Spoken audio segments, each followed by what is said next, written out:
Okay, so this is a special one for me.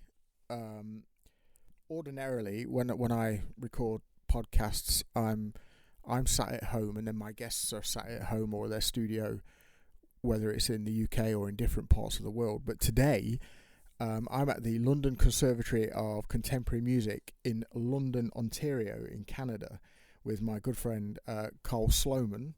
Karl, how are you doing? I'm well. How are you? Very well, thank you. Thank you for giving me the time, because everybody's busy, and you're particularly busy at the moment because you're relocating, but we'll get into that as well. Sure. But Karl, drummer, recording artist, author, published author, music school owner, and a retired major in the Royal Canadian Artillery. That is just the beginning of an amazingly colourful life, which I'm learning more about every time that I see you. So, where to begin? If I've known you for a year now, and yes. I knew you by reputation. Yes. Before then, of those titles, which is the one that resonates with you today the most? Would you say anything to do with drum set? Yeah. As a musician, I am a professional musician. I play 11 instruments, guitar, bass guitar. I'm a vocalist. But there's something special about the drum set. And I get excited, and it's a connection. You know, with some of the people that I studied with over the years, it's always been that you don't choose the instrument chooses you. Okay. And I'm a classically trained pianist, classically trained tuba player, blah, blah, blah, blah, blah. But when those don't excite me, the drum set does. There's something very special. And for people who don't see it as a musical instrument, it's just people hitting things, which drives me crazy. Yes, technically you are correct. Yep. We are hitting things, but it's how you arrange it. And that's what makes the instrument so exciting, both visually and sonically. You know, when you go to see a band, again, my favorite band is Rush. When you go and see that band play, Geddy and Alex are important, but Neil, when Neil was the drummer, oh my God, there's just something special about it. So yeah, although I was an accomplished military officer and I served during the Cold War, I served in Bosnia during the Bosnia conflict. That's very important stuff to me. Yes. I learned all my leadership, my discipline, and everything else through the Canadian Armed Forces, which is a very respected military, even though it's small. And I used to look after training in the military.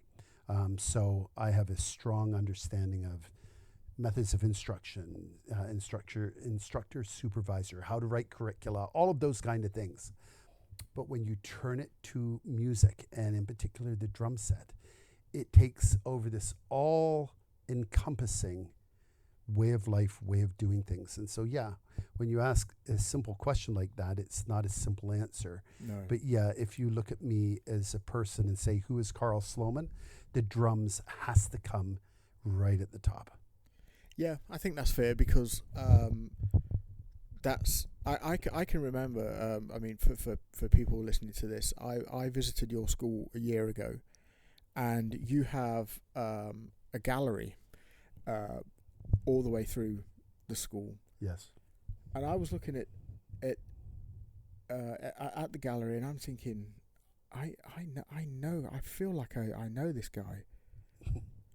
I feel like I've met this chap. Like you were so familiar to me. Right, kindred spirit. Yeah, and then I realized quite quickly that it's through mutual connection with people that we know. Yes, exactly. In the industry. Exactly. But yeah, I think I was always aware of you. I think through Dom. Probably. But for those who don't know, that's Dom Famulero. Yeah. Okay, that's my bad. Yeah. No, yeah, that's fine. I'm just pointing it out. So someone listeing to us, they may not know who Dom is. Yeah, Dom I know. Famulero is the man. Yeah. But anyway, sorry, I interrupted. No, not on, at all. please. No, sorry. No, but of course, so you know, Dom, and then John Favicchia. Yep. David Stanek. Yep. All friends. All friends. Yeah. We're all friends. I say this a lot in my podcast, that like drummers love drums and we drummers. do. And we love each other. When you tell someone you love them, in my opinion, it is simply that I want what is best for you. and I want you to meet your maximum potential. That is my definition of love. So I love my fellow drummers, whoever you are. I may not have even met you, but it's important because I want what is best for my fellow drummers. I want them to reach their maximum potential because I benefit, because it increases the standard of drumming worldwide. Yeah. That is important, especially today with all the derisiveness amongst peoples and the political turmoil and wars and everything else. The beauty is that we are musicians and we have that common interest and that common connection. So any drummer that I meet is my brother or my sister. They're my fellow musicians, and they understand me on a level that maybe someone who's not a drummer or not a musician would not understand me. And that's an important difference in all of it. And that transcends culture and language, doesn't it? You better believe it does. I have friends from all over the world, literally, because like you, and people, and you brought out a really good point, that you knew me, you just didn't know where you knew me from. Yeah. But it was because of these commonalities. So like the human race anyway, we're all linked. Yeah. And this is what we tend to forget, is that we're all linked. And when it comes to drumming, it's a very small community. It's not a big jump going from Karl Sloman to Mike Portnoy of Dream Theater. It's not a big, and people don't realize that. Yeah. You just have to get out there and meet these people. And I've met, oh my God, the drummers that I've met and become friends with is insane. And you keep those friendships for a lifetime because you always have that commonality. Yeah. Yeah. And I think for me, I will have met those names that you speak of at the NAMM show. Yes. I know that you've been to the NAMM show and Yep. and PASIC as well. PASIC is a big one for me. Yeah, you see, I've never been. And for those who don't know what PASIC is, that is the Percussive Arts Society International Conference. It's held yearly. Normally, it will be held in Indianapolis, Indiana, but sometimes it's held as far away as Austin, Texas. Okay. And it's where all drummers from all over the world get together, and all it is a week of drumming. But anyway, sorry, I interrupted again. My apologies. No, please, no. The context is really important because there's a lot of assumed knowledge, isn't there? Yes. Out there, anyway. Sorry again for interrupting. You're getting me excited because we're talking about things that I love and really think are important. Joe Morello was one of my teachers. Right. And he was in a conversation with Dom Famularo. And they were discussing the Moeller technique and freehand technique, also known as the Billy Gladstone technique, et cetera, et cetera. Anyways, during the discussion, Dom said to Joe Morello, "Why is none of this written down?" And Joe's response was, "Well, everybody knows it." No, we don't. No, Most exactly. of us don't know this. No, and that's why it's so important that we get this information out to everyone so that, even a basic level drummer who doesn't know what a free stroke is or doesn't know what Moeller technique is, you need to learn this stuff. Yep. It makes you better at the craft. Anyway, again, I'm Yeah. sorry. You're getting me going because you're talking about stuff that's really near and dear to me, being that I studied with Jim Chapin, Joe Morello, Dom Famularo. I studied with them for years, getting to the level that I am. And they made me into the drummer I am today, both good and bad. I am the drummer who I am today because of these gentlemen, not because of me. That wasn't what it was. Yes, I just took what they taught me and then applied it to the drum set. And as it turned out, I've ended up being a pretty decent drummer. So I knew you by reputation, Right. and I was looking around your gallery, and at that time I hadn't met you yet because I was working.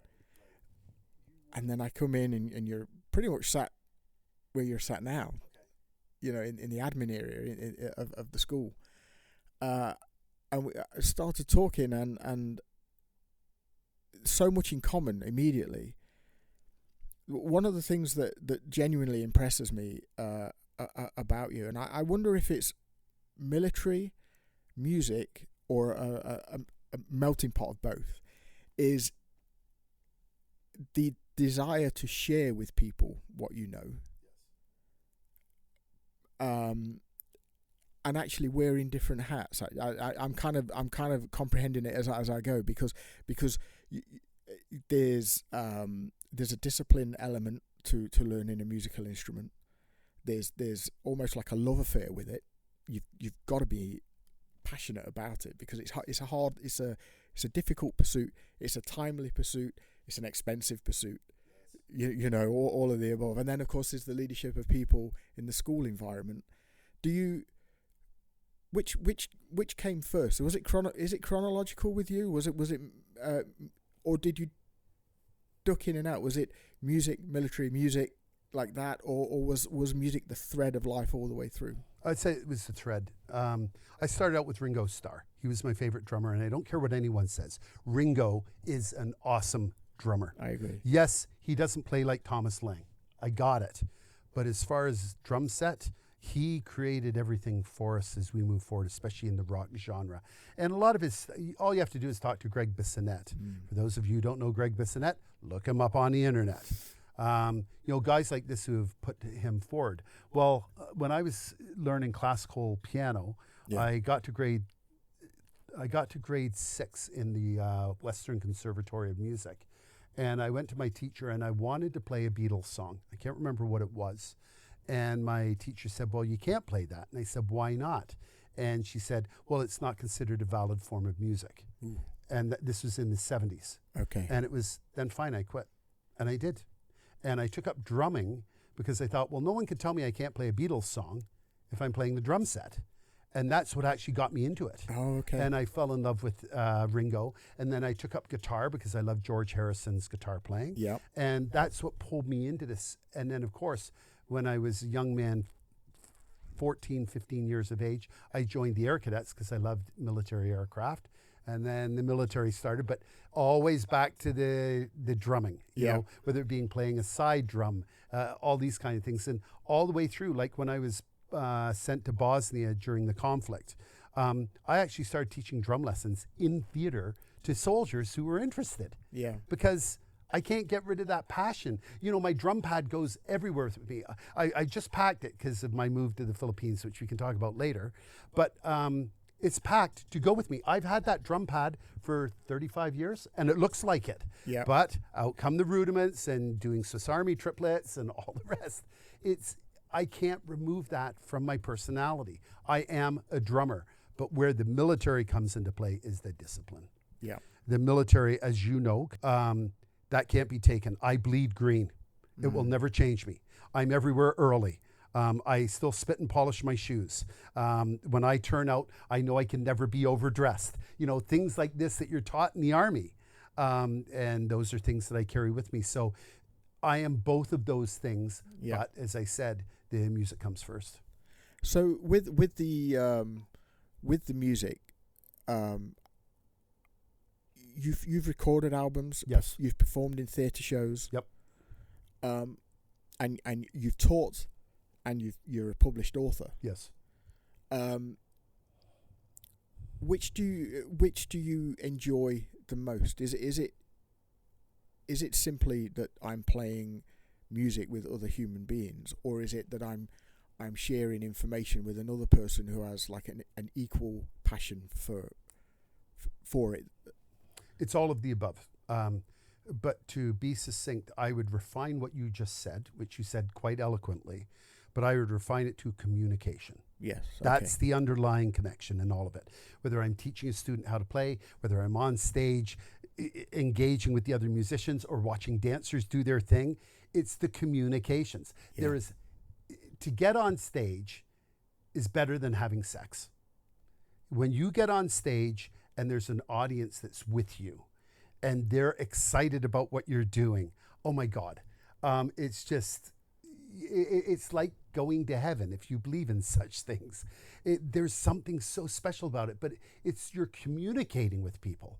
You are rhythmically enhancing a song or serving the song. You're engaging with the audience. You're engaging with your fellow musicians. It's like everything becomes one. Mm-hmm. And that then is a force multiplier. Yeah. So the excitement doesn't go up by 2 or 3 times. It's going up by 10, 20, 50 times. And sometimes, and I've been guilty of this myself, I'll end up speeding up in a song just because I'm feeding off the energy of the audience, and it's getting me going faster and faster. Yeah. The adrenaline's going, and I should know better. And at the end of the song, I'm going like 2/3 faster than what I was at the beginning, which is a cardinal sin for a drummer. But it happens, and that's because of the love of the instrument, and it's the communication. And it's the same when I'm teaching a student, because for those of you out there who wouldn't know this, I just gave Paul a lesson. My desire to make you a better drummer, if we can call it that, or to enhance your knowledges and your skills by knowledges that I have that have been passed down to me by guys like Dom. I have a sacred responsibility to Jim Chapin, Dom Famularo, and Joe Morello to ensure what they taught me gets passed on to another generation of drummers, and that it's done properly. Mm-hmm. I don't skip things. It's exactly what they showed me, because their drumming changed my world as far as me being a drummer. For 40 years of my life, I've been playing drums. I was in Rush tribute bands. I was in Dream Theater tribute bands. And for those of you who don't know, I'm a heavy metal fanatic. And I played in a certain way. Dom Famularo, I go to see him, and it's now you're going to be open-handed. My left hand on the hi-hat. Now, for those of you who have never tried this, try playing the song Tom Sawyer by Rush with your right hand on the hi-hat. Then try it with your left hand on the hi-hat and see how it goes. But these are my obligations. I need to pass that history on to my students, and I've endeavored to do that to the best of my ability. I think that's really important, you know. I share that because in the culture that we're in, like the kind of Ask Google culture, where the result, the speed of the result is more important than the journey. And immediate gratification. And for me, art is a process. It's not a product. So True. So there is no end. It's just journey. No, and there never will be an end. Yeah. Every time you open a door, another 15 open up in front of you. Yeah. And so which ones do you want to step through? You know, it's one of the challenges for drummers in today's day and age is there's a lot expected from you. And we talked about this earlier during your lesson. I'm a heavy metal guy. That's how I identify. You know, give me the song Pneuma by Tool, and I'll sit there and just work on it and work on it and work on it. But I was listening to Brian Setzer Orchestra today on the way here. I love big band swing. I better be able to lock down a big band swing kind of pattern, you know, spam-a-lang, and away we go. And Ndugu Chancellor, for those of you who don't know who Ndugu Chancellor was, he was a guy who played on a very small album in the 1980s called Thriller by Michael Jackson. Everyone thinks it's Sugarfoot Moffett that did Billie Jean. No, it wasn't. It was Ndugu Chancellor who did that. He was one of my teachers. And he taught me to spang-a-lang and all of this kind of thing. I use please shut the door, because it's just easier for people to remember. But I can play a bossa nova. I can play a samba. I can play a batucada. I can do a nanego really quite well. But at the same time, drop me on a drum set, and here comes the double bass drumming. Here we go. We're going to light this place up. And as I was talking to you earlier, songs like Deliverance by Opeth. Oh, yeah. That will totally get me rocking. You know, Slayer, Anthrax. I love all these bands. All of these drummers are just incredible players. And they inspire me to do my own stuff. And in the band that I played in, a band called Opus Rex, please check us out. There's a couple of our songs on Spotify. I picked up on what these guys are playing, and it's incorporated into my playing. It's not copied. It inspires me in order to open up songs or do songs a certain way. A lot of odd time signatures because I'm influenced by Dream Theater. Things like this. It's what makes us whole as a musician. Getting back to the comment I made earlier, it is all communication. Yes, That's indeed. all it is. Anyway, it is. Yeah. No, it is. It's fascinating. I mean, I mean, back to the names that you speak of, like Dom, Chapin, Jim Chapin, Morello. Yeah. What I worry about is that their art is just lost. Not lost from us in the sense of we can get copies of it. Yeah. It's the method behind it. Sure. The communication. Yeah. the why, not the what. Right. And I think, these people advanced our art form. You better believe they did. They moved it forward. Certainly. And I think, especially with like if I take my relationship with Jim Chapin as an example, he used to say to me, and I would love to know, because everybody's got stories. Oh yeah. Some of them can be pretty wild as well. Yeah. But he was so obsessive with the instrument. He overlooked the business side of it. He did. Much to his detriment. Yep. Buddy Rich did the same thing. Yeah. Krupa. Yeah. All of them did. Yeah. And so if we're not careful, their contribution gets left behind unless people like you and I actually take it forward. Exactly, and that's why we're here. That's why we're having this discussion right now. Yeah. I disagree with you in the sense that I concede your points are accurate in many ways. But those people who really care, the Matt Garskas of the world and guys like this, they look for this stuff. Okay. And they get it. Yeah. And yes, they're a small percentage, but if you're serious about drumming, really serious about it, go on to an AI, and I am very pro AI, by the way. Go on to an AI and say, who are the 15 greatest drummers of the 20th century? And you could break that down into jazz drummers, yeah, okay. Latin drummers. Yeah. You will find it, but you have to make the effort to find it. And that's where many drummers, God bless all of you out there, is where many drummers fail. They get caught into their genre. Like me, I'm a heavy metal guy. But don't think for a second that's where I end. You want to put on Sing, Sing, Sing? I'll play it from beginning to end for you. Not a problem at all. Take the A Train by Duke Ellington, I think, is one of the greatest jazz songs ever made. Yeah.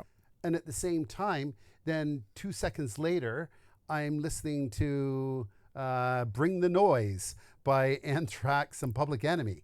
Yeah, cool. But you have to search that out.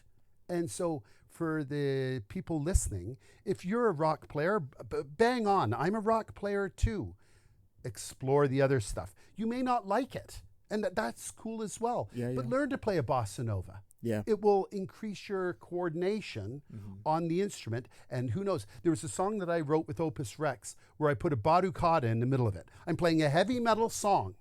And I thought, this would be a great place for a baducada. And we went into the bridge of the song, and that's what I played. And I was in a bar downtown London, Ontario called the Richmond Tavern.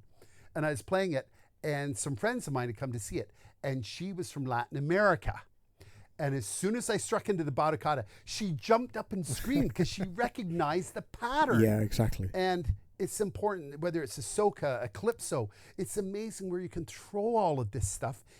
I've always wanted to do a heavy metal big band swing album where instead of doing this right ding, ding, ding, ding, ding, and going along and, putting all this stuff in, do it with the double bass drum pedal. Where you're going, and over top of that, ding, ding, ding, ding, ding, while you're doing the double bass drum. Yeah. Who said you can't do that? It reminds me of things like there used to be a band in England back in the 1970s, and the head of it was the band was called The Wizard, and he used to play a set of bagpipes at the end of the song. And it was a rock and roll song. This was before AC/DC did it with theirs. Yeah. But everyone's going, well, where the heck did this come? It doesn't matter where it came from.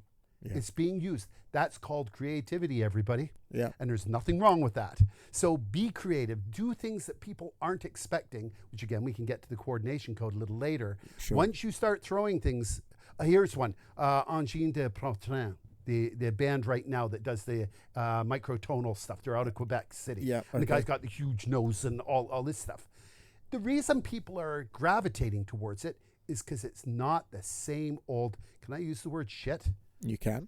It's not the same old shit where I'm sick and tired of hearing the same old stuff. And the first time I heard it, I think I was introduced to it from Rick Beato because everyone was telling Rick Beato about it. So I thought, I'm going to check this out. As soon as I heard them, it's, yeah, okay. These guys I can listen to. And yeah, it's wonky, it's different, it's weird, but it's really well done because it's creative.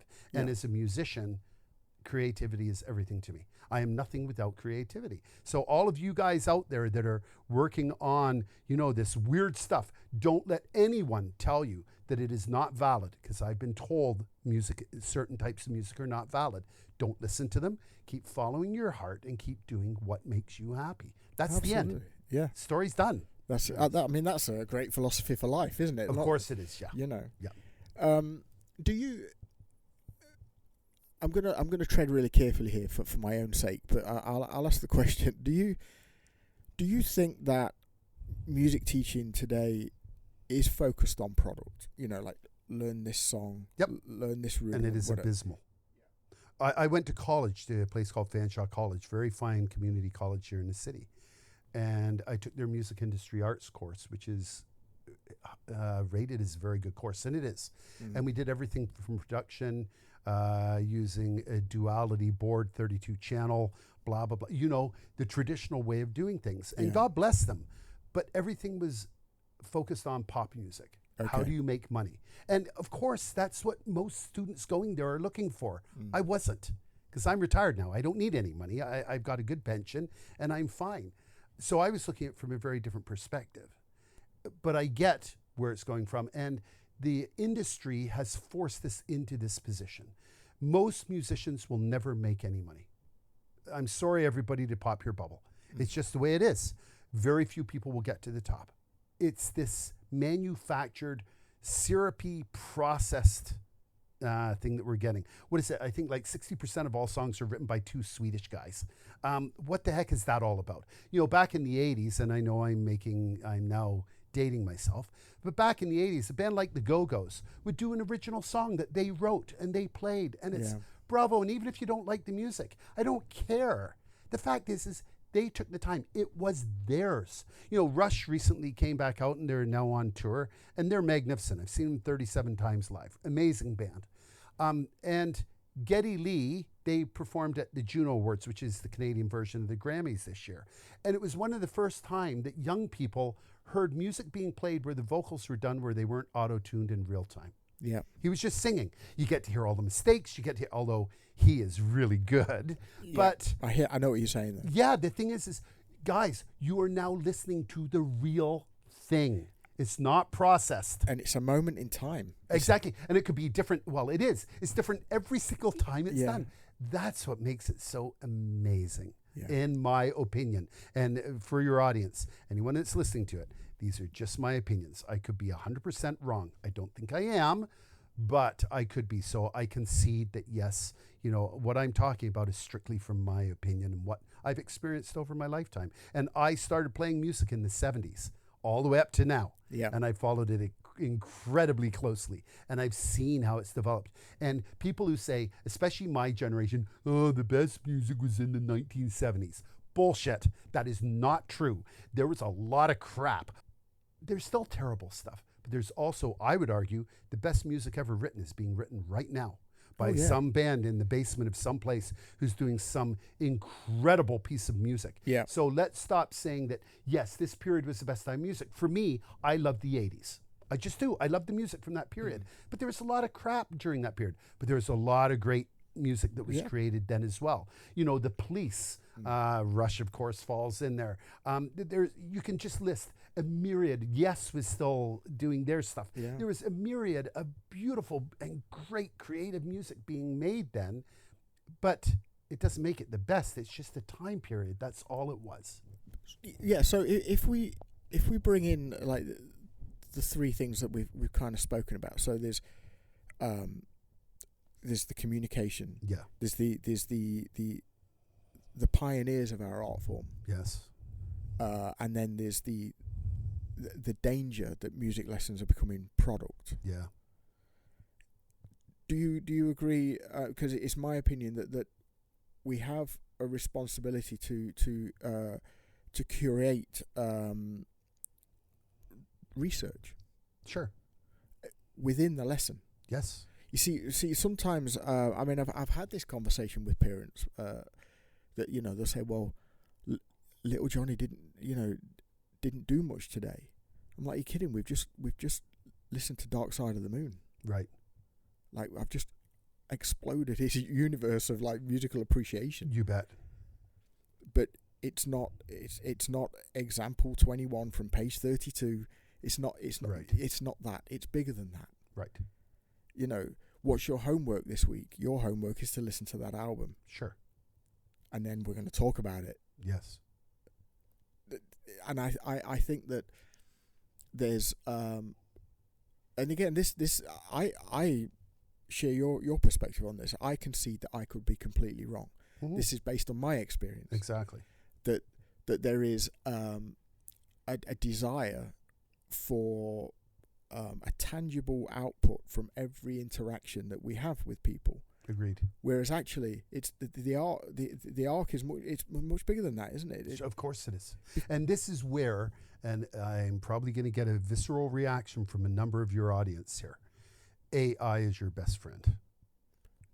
Expand on that. I understand the weaknesses of AI, but AI is the worst it's ever going to be. I use a program called Songer. Mm-hmm. Writes the music better than most music I've heard anyone else do.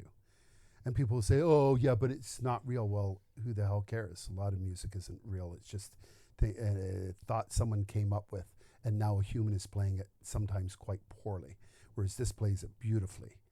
That exposes you to something new. It forces you to think outside the box as soon as you get into AI, and it's going to get really big over the next 5 years. When we start going with Neuralink implants and other implants, and I know, again, I'm probably getting a visceral reaction from your audience. I don't care. This is just how it's starting to pan out. Eventually, you will have access to the entire internet within your brain. What's that now going to do? Well, now you're being exposed to all kinds of things in a heartbeat. You hum a pattern, and all of a sudden it gives you 15 songs that have that, and you hear them instantaneously, and you'll start to choose which one appeals to you the most. It's going to open up things. For instance, the example I'd use, I have about 400 CDs. I probably still have about 300 vinyl records. Mm-hmm. I still have tapes somewhere. And then, of course, on my Spotify list, it's over 1,000 songs right now that I listen to. I can't access that all at once. It's just too much information. In the future, you will be able to access all of that. Yeah. AI is going to allow you to do that. Or you might turn around. Let's say that you're a fan of, and I'll use Dream Theater as an example. You'll be able to go onto an AI and turn around and say, give me 5 bands that are similar sonically to Dream Theater. Bang, there they are. Yeah. Okay, so now you got DGM. They're out of Italy. Great band. Oh my God. Just superb players. You're going to start being exposed. Another one, Devin Townsend, Canadian musician. Super. I think he's the most talented person in the industry right now. You're going to start being exposed to these guys because AI is going to provide it to you. Yeah. And the AI is not subjective. It's objective. It's just saying, okay, you want this? Here you go. Yeah. If you stay open-minded, and that's hard to do because we're all subjective and we're all biased to a degree. But if you can stay open to this, it is going to enhance your knowledge and your education of the instrument like no other. And with AI and things like this, when we're going to be able to automatically download things into us, where this is a beautiful thing, I will be able to essentially take everything I know and download it into you in like 3 minutes. Done. You know everything that I know about drum set. Yeah. But it doesn't mean that you're able to perform it yet because you haven't done the physical skills to enable your body to do it. That now becomes your challenge of how do I get up to speed so I can do this? Yeah, you see, I am a fan of AI. I use it. We use it every day at work, and we use it as a creative assistant. Exactly, it's a tool. It's a tool. Yeah, yeah.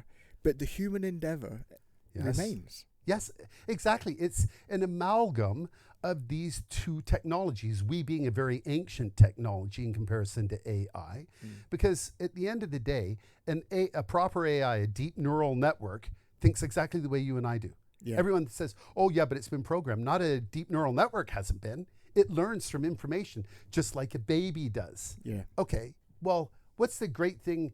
And Dom used to say this, don't be childish, be childlike. Yeah. And what did he mean by that? He simply meant be inquisitive, be curious. Yeah. That's what AI is. The sense and of AI wonder. can help you. Sorry. Yeah. The sense of wonder. Yeah. And Yeah. AI is going to open that all up for all of us. Yes. And yes, there's going to be bumps and there's going to be issues along the way. Sure. There is no question about it. Yeah. But like anything, it is strictly a tool. I've often thought, how would Mozart have made out had he been born in 1970 and had access to a modern synthesizer? Oh, yeah. What he could have created Yeah. using that as opposed to what he had at the time. Oh my goodness. The sky's the limit at that point. Now, that's not to say there isn't a Mozart, and I use that figuratively or as an analogy. There could be a Mozart being born right now who will have access to all of this. And not only a synthesizer, but an AI to help them become more creative. That, to me, is exciting. It's not to a lot of people, but to me, I find that intensely exciting. No, I share that, and I share the sense of wonder with it, because it doesn't detract for me for 1 second that my inquisitive nature, Nor me. or my desire to find out, how to do something. It for me, I find it empowering, because You bet.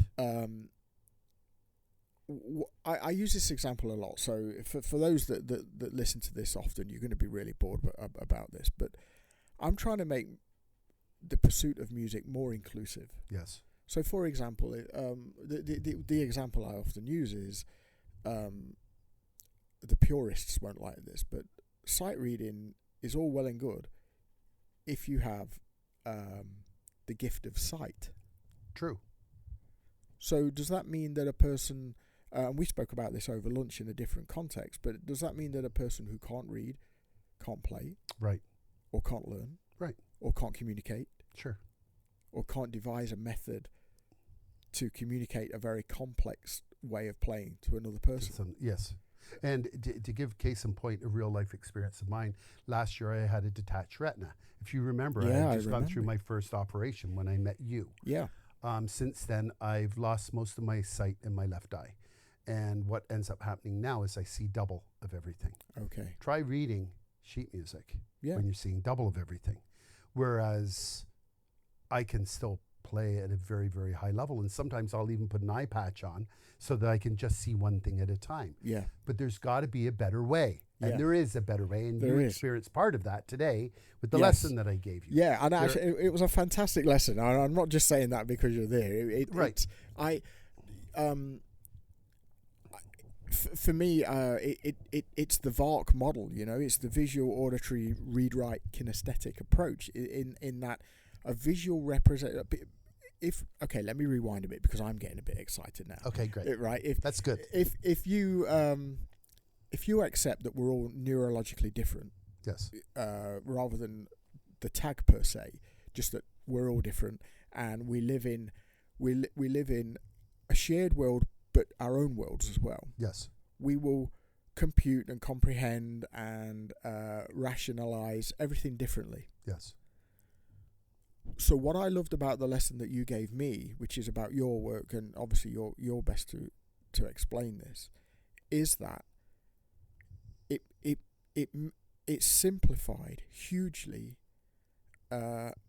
something that would ordinarily be very difficult. The pursuit of it would take ages. Yes. And I like the fact, I really like the fact that there's a visual representation. So I can, and I'll just make this point and then I'll hand over because, Sure. But I can literally on a board put up a visual representation of something that would be extremely difficult to read if I was looking at standard notation. Yes. And that's empowering. That's Yes. that's inclusive by its nature. Yes. Agreed. And I realise that might challenge the purists of the music art form. And that's too bad. Purists need to go by the wayside. But Yeah, anyway, I yes. mean that's just too bad. Like that's it not is. Yes. Your loss. Carry on. that's not the world that we live in. No. So you are the published author of the Coordination Code, That is correct. which is available worldwide on Alfred. Yeah, Alfred is the publisher, but you can get it on Amazon or anyone that, or you write me a letter at kfsdrummer@gmail.com and I'll be ensured you get an autographed copy of it. There you go. Yeah, you can, if you want to get it, you will find it. Yeah. But yeah, just go on to Google and put in the coordination code, Karl Sloman, Sloman, and my first name's with a K, and it will come up. And, you know, it's got rave reviews by people who've used it. Mm-hmm. And yes, you can easily get a copy of it. So, I had the lesson a couple of hours ago, but just explain, please, explain it and how you landed upon it. And certainly. Yeah. For everyone out there, the explanation I'm about to give you is far more complex than actually what it is. Okay. Because you can learn this, as you saw, in 5 minutes. Yeah. And in fact, just for the audience purposes, for Paul's lesson today, I actually gave him the lesson without saying anything. I did it with no words, right? Indeed. And he actually picked up exactly how it worked without me saying any words. But which was the beauty of it, and it's so exciting. Yeah, and it's so easy, and it unlocks. If you're a drummer who wants coordination, I believe coordination is the single most important thing for any drummer. It doesn't matter what it is. And people can say, well, rudiments aren't coordination. Yes, they are. You're coordinating where the notes go, or you're coordinating stickings, or everything is to do with coordination. So I take it very, very seriously. But here's the story of what went by, and I'll try and be as succinct as I can be, although I have a feeling you're going to have to cut this podcast down into 3 parts or something, but that's fine. So the coordination code came around in 2010. I was in a Rush tribute band called Falling Into Infinity. It was actually a Rush Dream Theater tribute band. Mm-hmm. And I had to do the Neil Peart solo at the time. And in the solo, there's a pattern. And what you're doing is with your feet, you're playing right, left, left, right, left, left, right, left, left. And with your hands, you're playing something totally unrelated. It could be a single stroke roll, double stroke roll, paradiddles, whatever, at different speeds, or varying speeds. But all the while you're doing that, it's right, left, right, left, and you never change that. So I'm standing in my music school in Hamilton, Ontario, and I'm frustrated as hell because I just can't do it. I don't have the skill sets. And for your audience, try it. Right, left, right, left with your feet, and then with your hands do right, left, right, left. And you will see just how hard that is to do. Yeah. So I was thinking, how do I do this? And I was doing it the traditional way of teaching. Start with the feet, get them down, right, left, and just keep doing that. Mm-hmm. And then put in the hand. But as soon as what happens, and that happened to you in the same lesson that we had a few hours ago, your hands end up doing right, left as well, because they want to match what's going on with the body. Yeah. And you have to break that connection. And so it's how do I make this break whereby I'm not locked in to having my body do what my body wants, but what my brain is telling it what to do.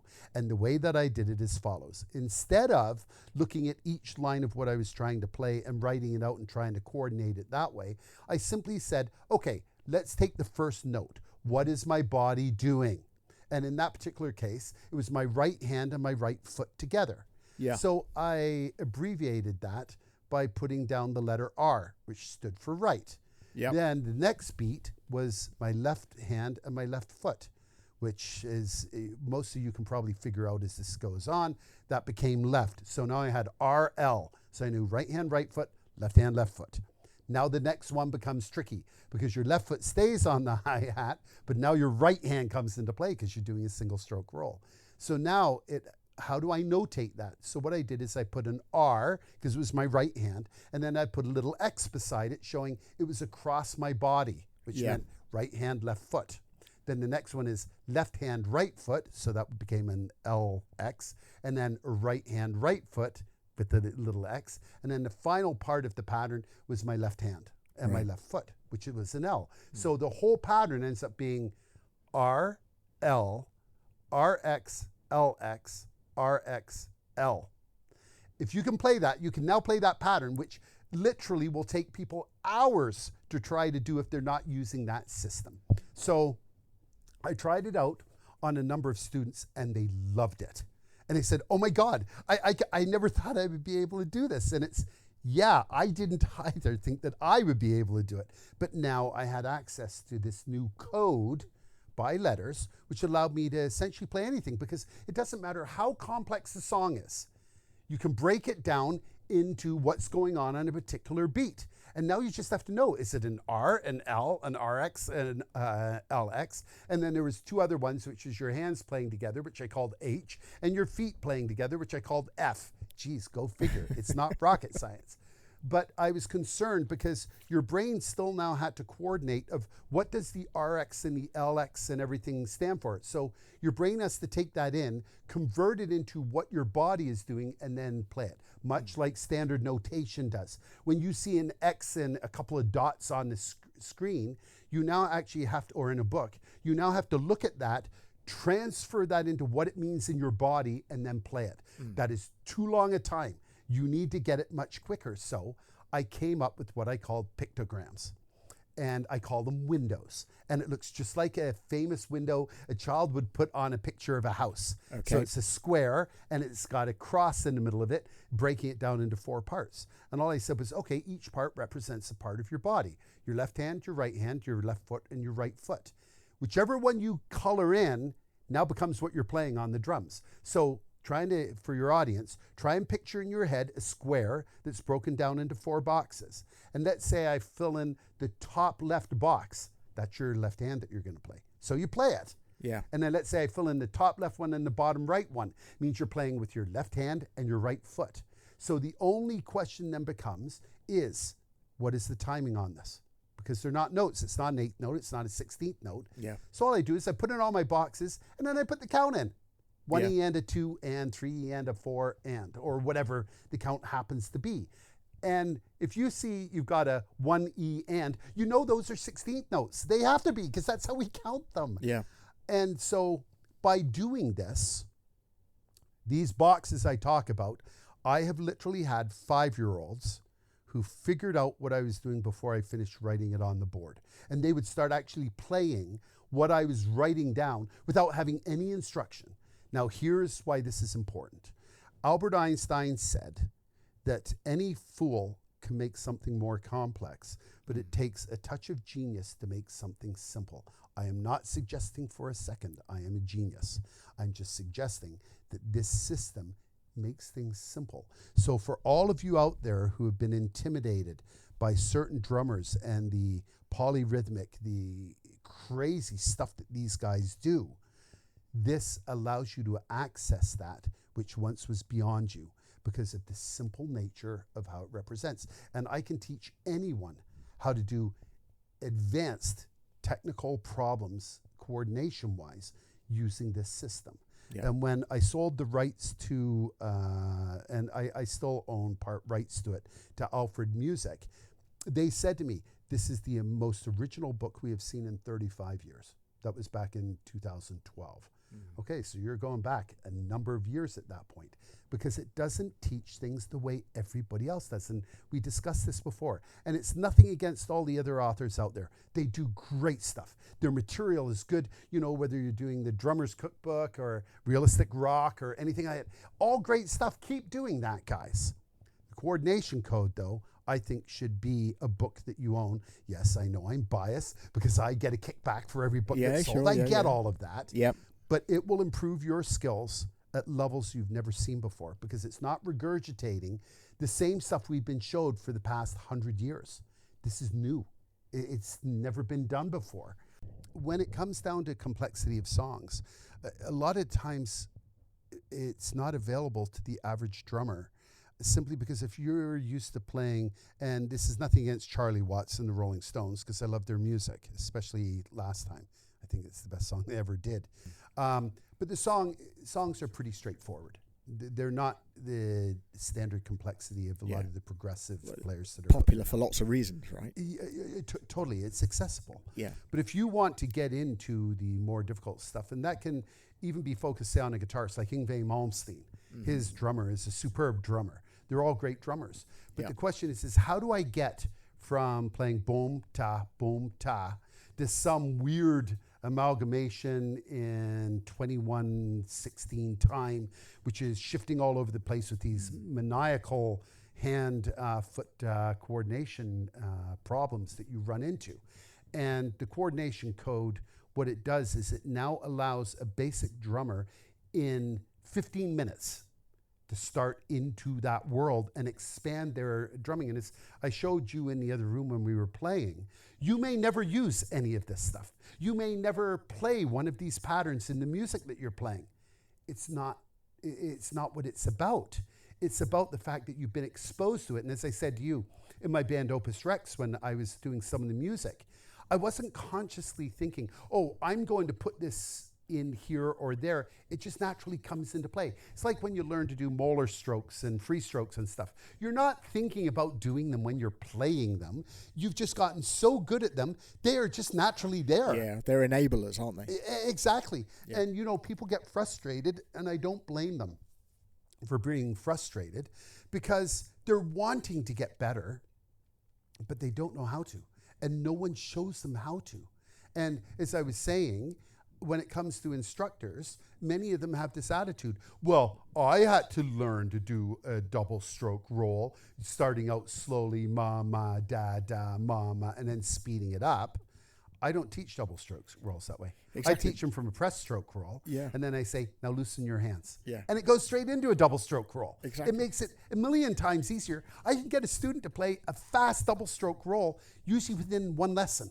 Yeah. For me, I was in a Scottish drum and pipe band when I was 12 years of age. And ma, ma, da, da. And it took me a year to learn how to play a double stroke roll well. Yeah, yeah. And in today's world, that's just going to put people off. You better believe it. People want results, and they want them right away. And Yeah. that's fair to a degree, but let's make everything clear, everybody. The best drummers are the best drummers for a reason.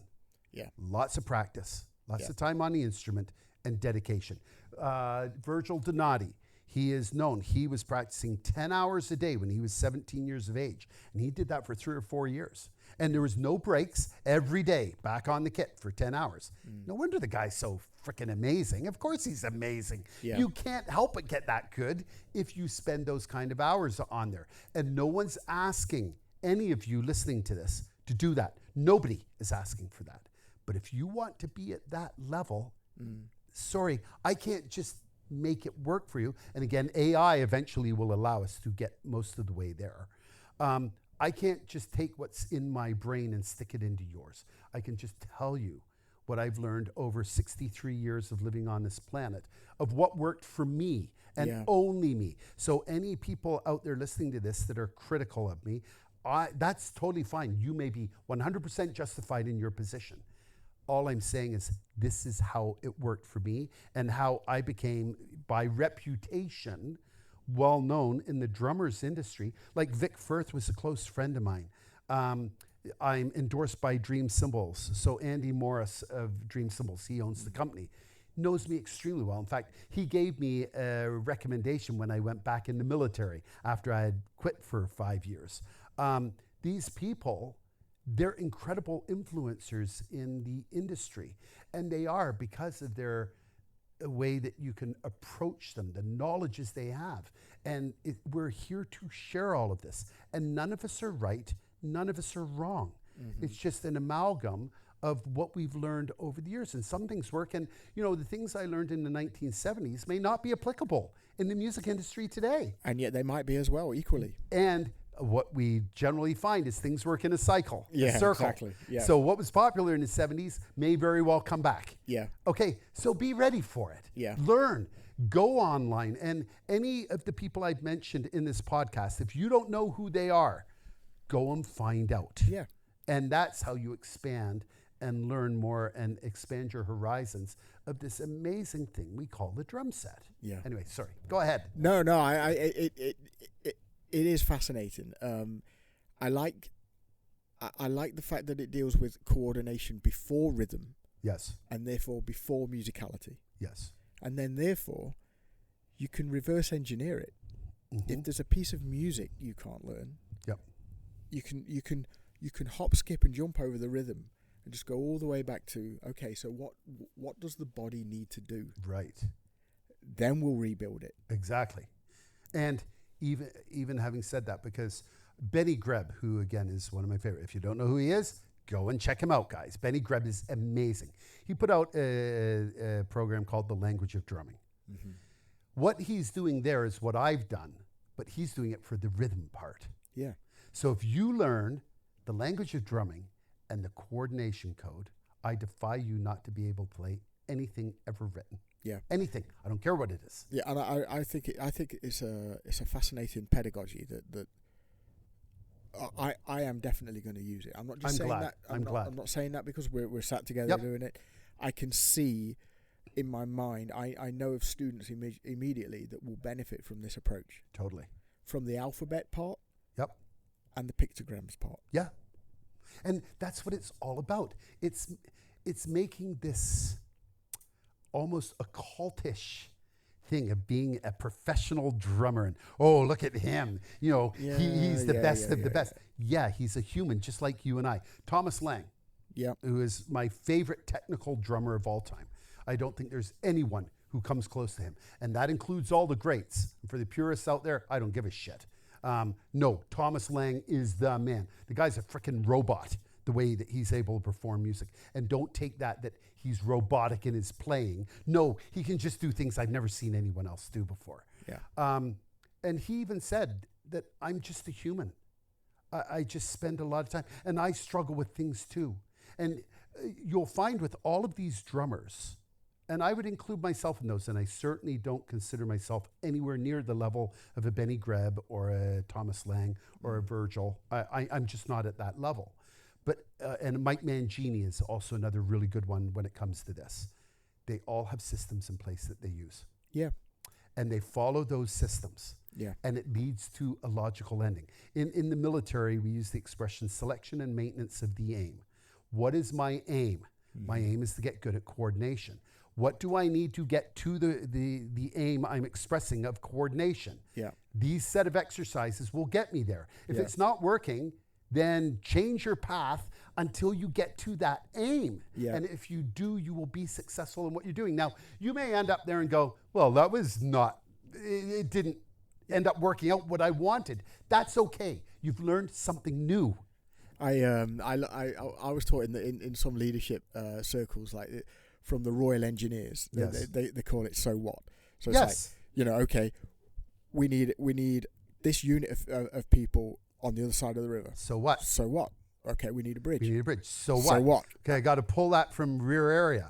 So what? That's going to take time. So what? So what? I need to incorporate that time into the program. So what? I am going to give an extra 6 days to get the bridging equipment up there. Bang, that's your action. Yes, that's called in the Canadian forces, we call that the estimate process. Yeah. And you so what the crap out of everything until you come up with something that physically you have to do. I want to learn coordination. So what? Go and buy Karl's book, The Coordination Code. Yeah. So what? Okay, I'm going to have to put aside $24.95 or about 13 pounds, whatever it is. So what? I'm going to put that into my next paycheck and I'm going to go and buy a copy of the book. So what? That will now allow me to start learning coordination processes. Yeah. It's that kind of thing. And of course, I'm using my own one partially out of joking. Yeah. But for any of you that try it, you'll, as soon as you buy the book and you open it and you read the first series of paragraphs, you'll get it. Yeah. And when you do, you'll go, oh my God, this is not hidden. This is not secretive. This is not something that only the best players can do. Anybody can do it. It's just using the right method. And you brought that up earlier in your discussion today here with me. Everyone learns differently. Yeah. Some people hear something and bang, they've got it. Yeah. Other people need to see things. And most people, it's a visual thing. If they can see it, then they'll be able to do it. And it's the same we know from learning and stats from learning. If you sit there and passively read something, you'll forget 95% of it within the first 30 days. Oh, yeah. If you sit there and write it down, you'll be probably about 80%. If you physically do what it is that you're writing down, it drops to like 25% of what you will forget. So if you can take action, do something with it, then bang, you will likely be successful. And in fact, I would go as far to say you will have to struggle not to get good at it. Yeah. If you follow those particular directions. Yeah, and with the so what, or you've not detracted from the aim at all. No. What you've done is you've put manageable milestones in place, or KPIs, or whatever you want to call it. Yes. But you've and going back to what we spoke about much earlier in this discussion, the Google the Ask Google, the immediacy, the instant gratification thing.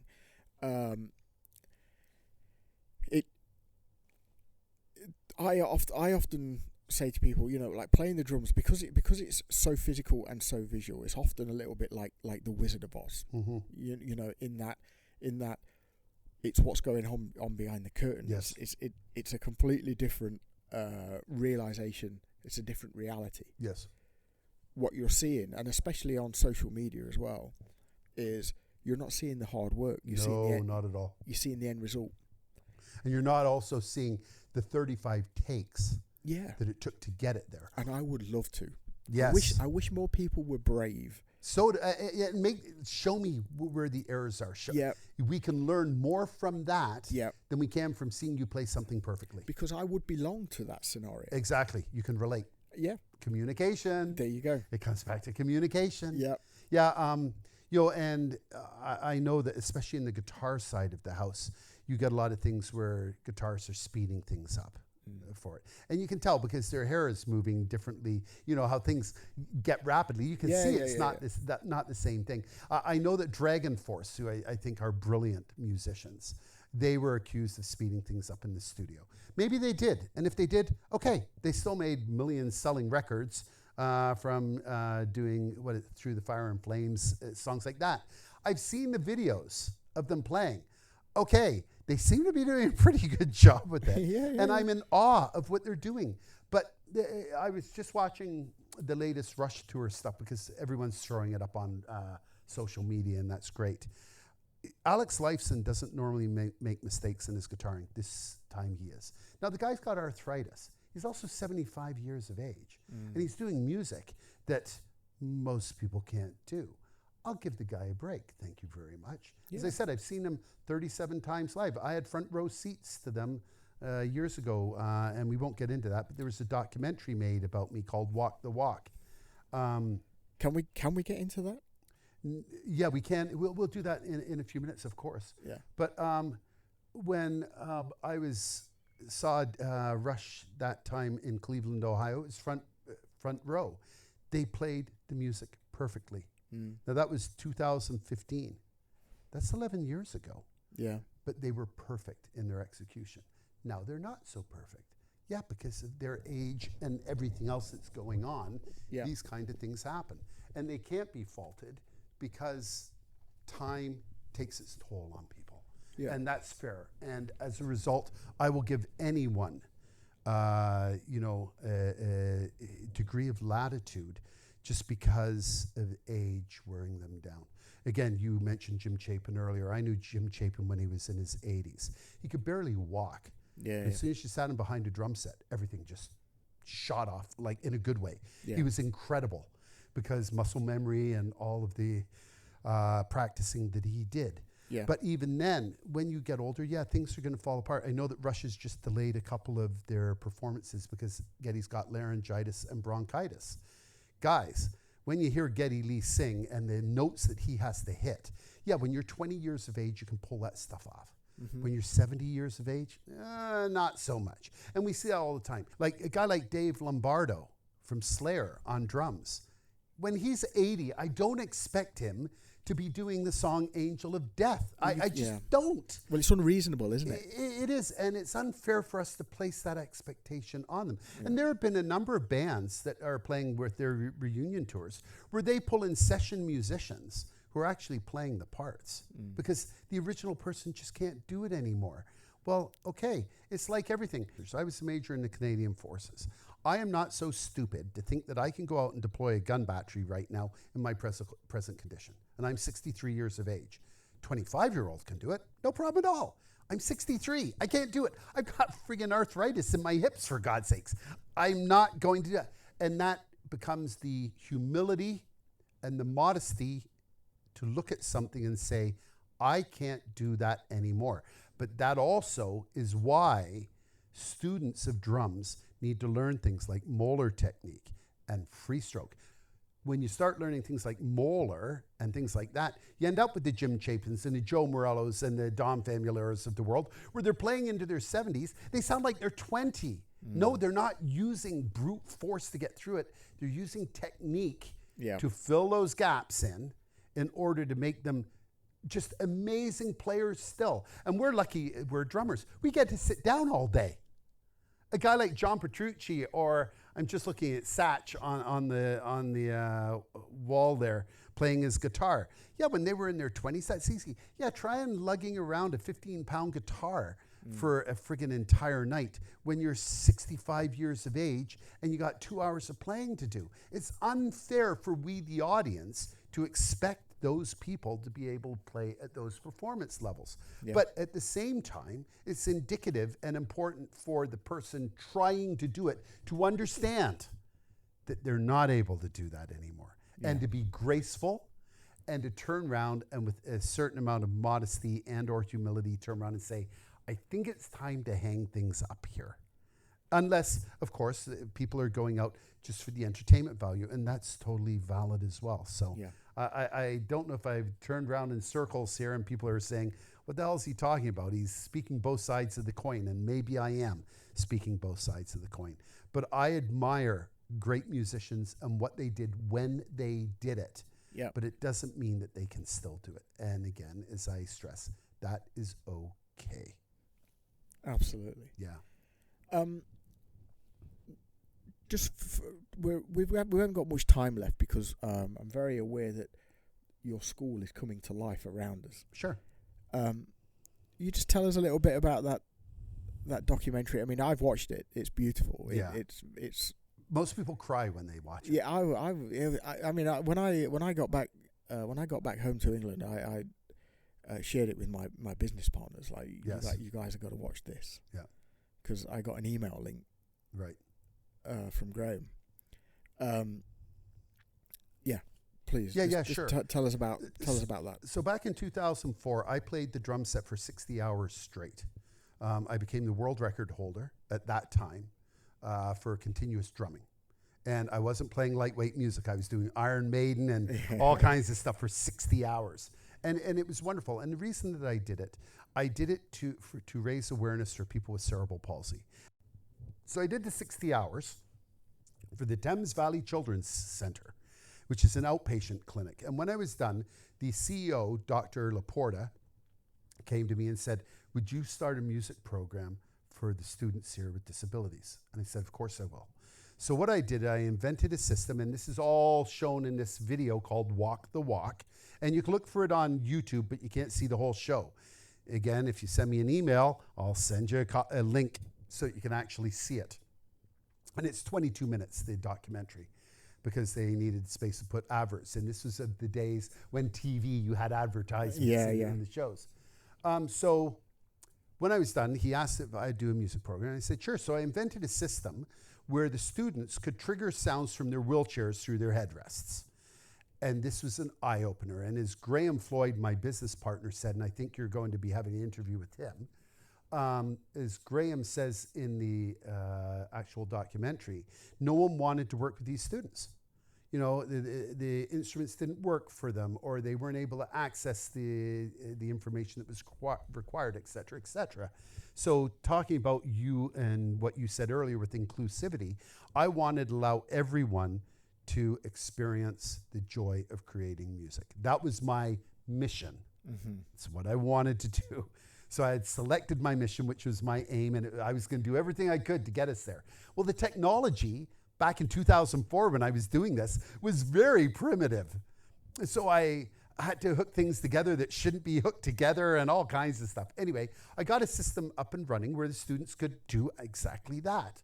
And I started a band called Trainwreck, which is a military expression where when things are going as normal, you say, yeah, it's coming together like a train wreck, because it is.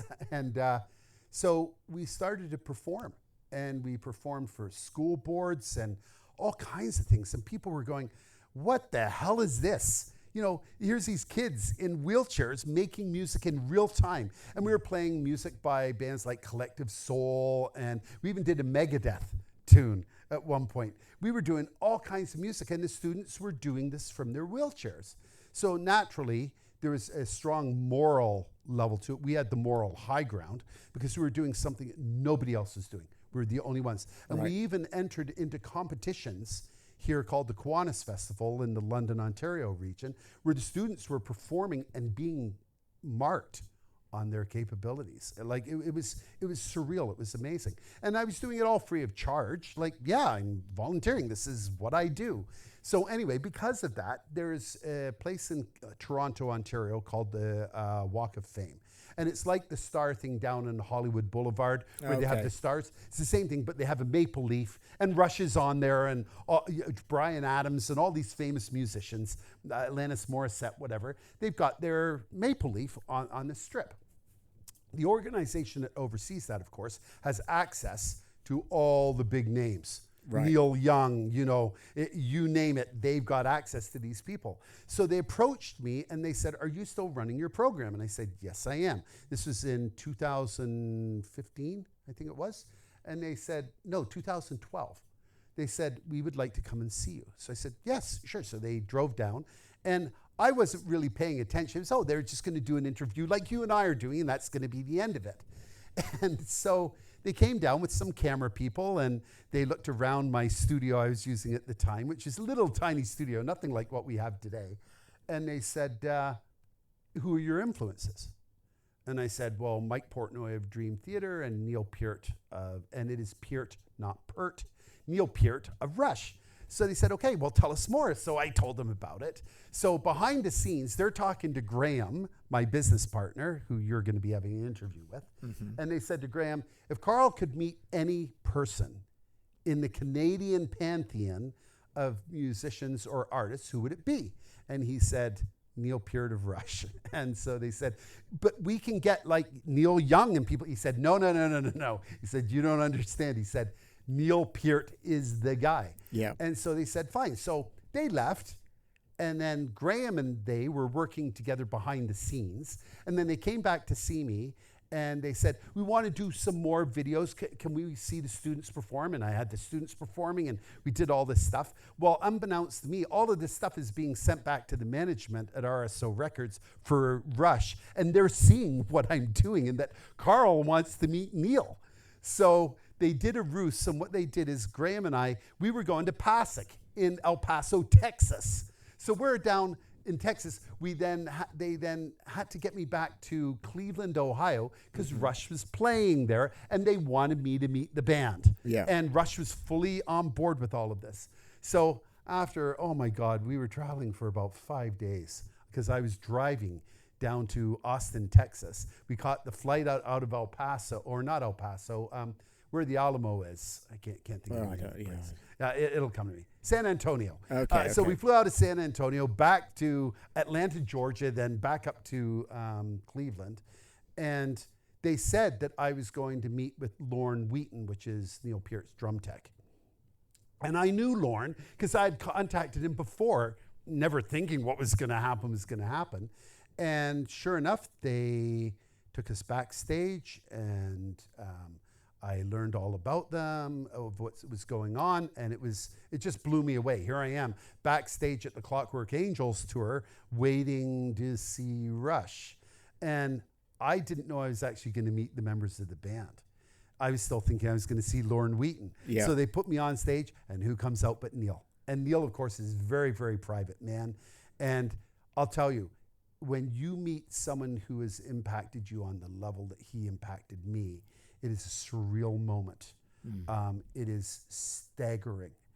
And I knew that Neil was very uncomfortable with people who showed fandom towards him. And I knew that he didn't like to be admired, but he liked to be respected. And 3 times in the video, I say, I really respect what you do as a musician. I never used the word admire because I know he didn't like that. And he treated me wonderfully. And we talked for about 20 minutes. It's not in the video.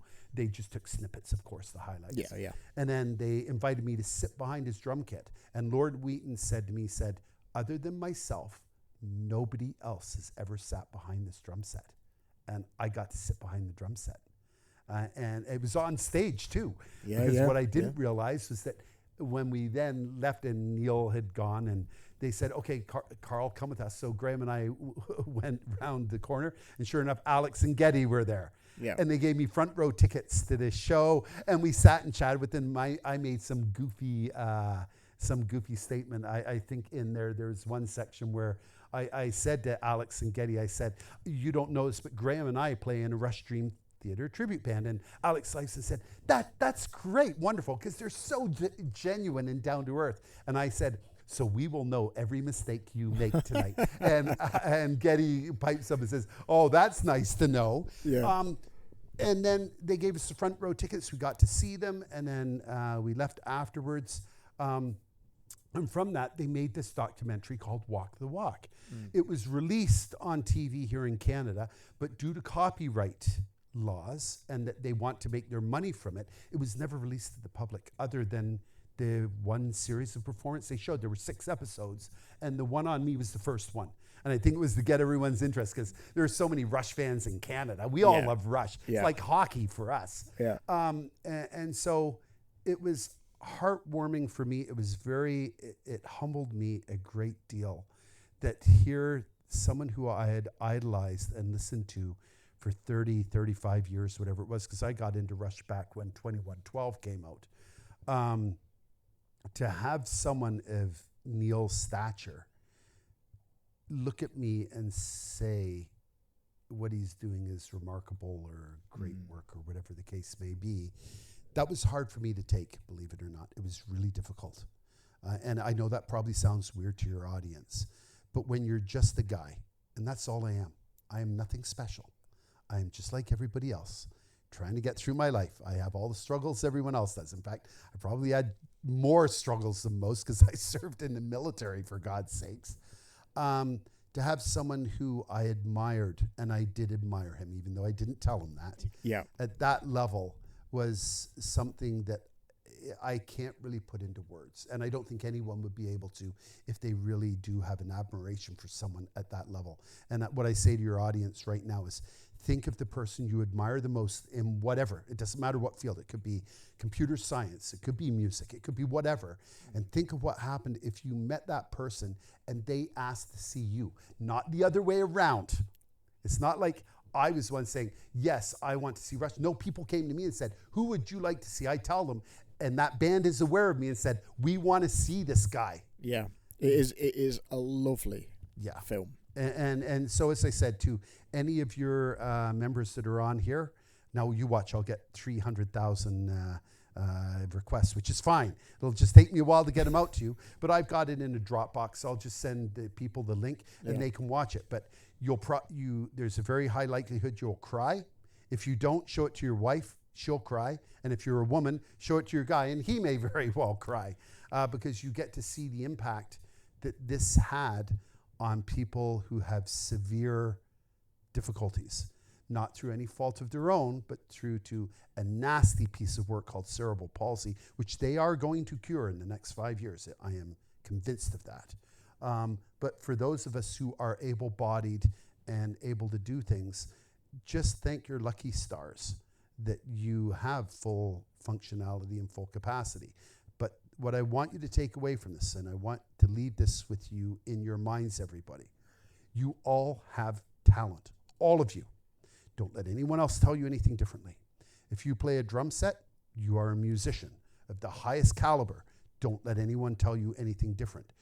Use that talent to help somebody else, and don't expect anything in return. I did not expect what would happen with Rush. I did it because I thought it was the right thing to do. Yeah. And I did it for 12 years before this happened. And I had no idea that I would ever get to meet Neil Peart because of work that I did with people who are non-communicative in many cases.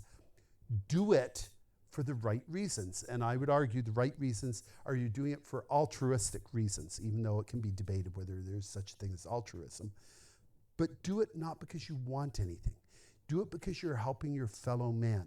And to you, it may seem negligible. It may be, well, it's just playing the drum set. To somebody else out there who's never done that or didn't have access to it, that could be the difference in making their life. And I know that sounds crazy, but I've had responses from people, different people who said, you changed my life. Whether it was from watching the video you're talking about, which inspired them to do things, or that I directly impacted where I was actually working with those people. Yeah. So again, to your audience, I reiterate and say, do something with your talent. help someone. It could be a kid down the street who's never played drums but would love to. Maybe his parents can't afford her a drum set or something. Offer to help out. The feeling you will get from helping somebody else is payment itself. You don't need anything else. Anyway, I'll leave it at that. I think that is a lovely place for us to push pause. Wonderful. I say pause because I would love to do this again sometime. Of course, anytime. You're my friend, and I would do anything for you because I love you. Oh, bless you. And because I love you, I want what is best for you and your podcast and any of the people listening out there. I don't know you personally, but I love you. And what I mean by that is I want what is best for you. Contact me if you wish. I will help you any way that I possibly can. Karl, that is wonderful. Thank you. I'm looking forward to our few days ahead. Yes. Thank you so much for your time. One thing we didn't mention, I'm off to the Philippines to live forever. So, yes, indeed. Yeah. So I'm here in Canada for another 4 years, and I'm moving to Southeast Asia. I'm retiring there. Yeah, so like if you guys are talking to me, you're probably going to be talking to me in the Philippines, which won't make any difference. But so the next 4 days is going to be interesting of you and I getting together and visiting friends and everything. Yeah. And then I fly off to the Philippines and you fly off back to England. Yeah. I'd rather go to the Philippines where it's 30 degrees with lots of beaches and lots of beautiful women. But you do what you do. Yeah, I'll go back to cloudy England. Yeah, exactly. Have fun. Okay. Yeah. All right. Karl, thank you very much. That was fantastic. Yeah, you take care, chum. Okay, take care. Thanks. Bye for now. Thanks. Bye-bye.